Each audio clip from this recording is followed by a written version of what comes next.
Detector Bosch GMS 120 profissional.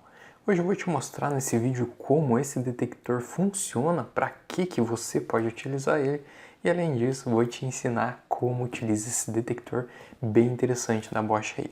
Antes da gente prosseguir com o vídeo, é importante eu pedir para você se inscrever nesse canal se você gosta de conteúdos assim e também dizer para você tomar muito cuidado, tá? A maioria das marcas paralelas da Bosch não adianta comprar. Não adianta comprar mesmo, a maioria estraga com menos de um ano de uso. Eu digo isso porque eu tenho vários profissionais conhecidos meus que compraram outras marcas por serem um pouco mais baratas e acabaram se arrependendo.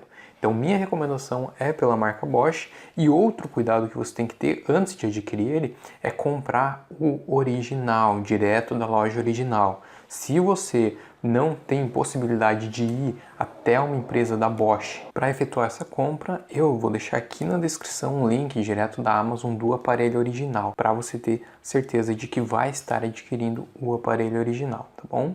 Os principais motivos para comprar ele, muita gente utiliza para fazer furos em paredes, para não pegar aí canos de eletricidade, pilar, vergalhão, né, do pilar, canos de água, outros materiais, mas também ele é muito utilizado em laudos de reforma e perícias. Engenheiros e arquitetos podem utilizar esse aparelho aqui para verificar onde tem, por exemplo, pilares e vigas. Então imagina que o seu cliente quer fazer uma demolição de uma parede, mas você não tem como demolir aquela parede sem saber se lá passa algum tipo de estrutura. Então aparelhos como esse daqui são muito recomendados para você fazer essa análise. Basicamente, vamos começar aqui pelo que vem na caixa, né? Na caixa vem o detector em si, vem também uma folhinha mostrando aqui os sentidos que você deve fazer a detecção. Então você só pode fazer sentido horizontal ou vertical, evitar diagonais, tá? Além disso, vem mais essa folhinha aqui em relação à garantia, essa daqui também, tá? Vem em chinês também, japonês. Aí vem o manual, tá? Um manual bem completinho. Ele também pode ser baixado em PDF na internet, só você pesquisar GMS 120 profissional da Bosch. E vem um case bem interessante aí para você guardar ele quando não estiver em uso. Agora eu vou mostrar um pouquinho sobre os botões, né? Esse daqui é o botão vermelho, liga e desliga. Aí aqui a gente tem um botão para pegar materiais não ferrosos. Aqui a gente tem um botão para você fazer a detecção de materiais ferrosos. Depois a gente tem um botão para detectar fios elétricos, cabeamentos elétricos. Aqui mais embaixo tem um botão de iluminação, ou seja, apertando ele você pode ligar ou desligar a iluminação.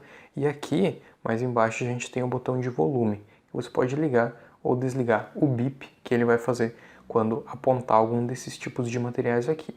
Além disso, aqui em cima podem aparecer diversas figurinhas, digamos assim. Eu vou te falar, vou colocar aqui ó, o que aparece no manual sobre cada um e vou te explicar, né? A primeira figura é a figura do som, né? O item A, que é basicamente se o som está ligado ou não. O item B ali é a assistência. Caso o seu aparelho ele apresente algum problema, vai ligar essa luz, aí você vai precisar levar na assistência técnica. Caso o seu aparelho apresentar algum tipo de problema, daí ligando essa luz é necessário você levar até uma assistência técnica. O item C é para te informar que foi detectado algum metal não ferroso, como por exemplo madeira, uma viga de madeira. O item D é um material não magnético, como por exemplo cobre. O item E é um material magnético, como por exemplo vergalhão de vigas, pilares de concreto armado.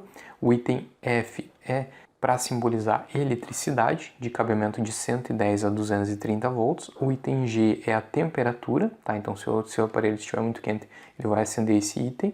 E o item H é a bateria. Tá? A bateria, inclusive, já vem uma bateria muito boa inclusa na caixa, pelo menos do meu veio, tá? E agora vamos fazer então os testes com esse aparelho aqui diretamente na parede, tá? Então aqui, por exemplo, pessoal, a gente tem uma parede, né? Você vai colocar o aparelho nessa direção aqui para identificar algum tipo de material. Aqui eu coloquei eletricidade. Como aqui nessa parede eu sei que não tem um cabimento elétrico, eu vou colocar aqui ó, materiais ferrosos. Então vamos lá, ó. Passando por aqui, a gente pode verificar aqui ó, que ele acusou que tem um vergalhão nessa parede. Ou seja, aqui provavelmente existe um pilar, né? Então aqui, obviamente, eu não posso fazer essa demolição. Prosseguindo, agora eu vou te dar um exemplo com a elétrica. Verifica aqui se eu passar aqui, né? Você sabe que tem uma tomada e ela vem o cabimento aqui por cima. mas o aparelho ele não tem a capacidade de ir tão fundo na parede. Então, se o cabo de elétrica estiver muito lá interno da parede, ele não vai conseguir detectar. Mas olha, quando ele é mais superficial, como por exemplo aqui diretamente na tomada, ele acaba detectando então a corrente elétrica, né? E aparecendo o símbolozinho da elétrica ali. Então, conforme eu te mostrei, né, o aparelho é muito bom, mas eu particularmente uso ele mais para fazer perícias, né, para identificar pilares e vigas. Você também pode identificar como, por exemplo, quando você quiser fazer um furo, então você vai colocar na parede, daí vem com a parafusadeira dentro desse furo aqui, que daí você tem a certeza que não tem o material, e também para laudos, como eu mencionei, antes de fazer uma demolição de uma parede para verificar se ali não é uma parede estrutural. Eu vou colocar aqui agora uma tabela de limites, ou seja, limites de profundidade que esse aparelho alcança. Para metal ferroso, até 12 centímetros, como por exemplo o vergalhão. Para metais não ferrosos, como por exemplo o cobre, ele alcança até 8 centímetros de profundidade.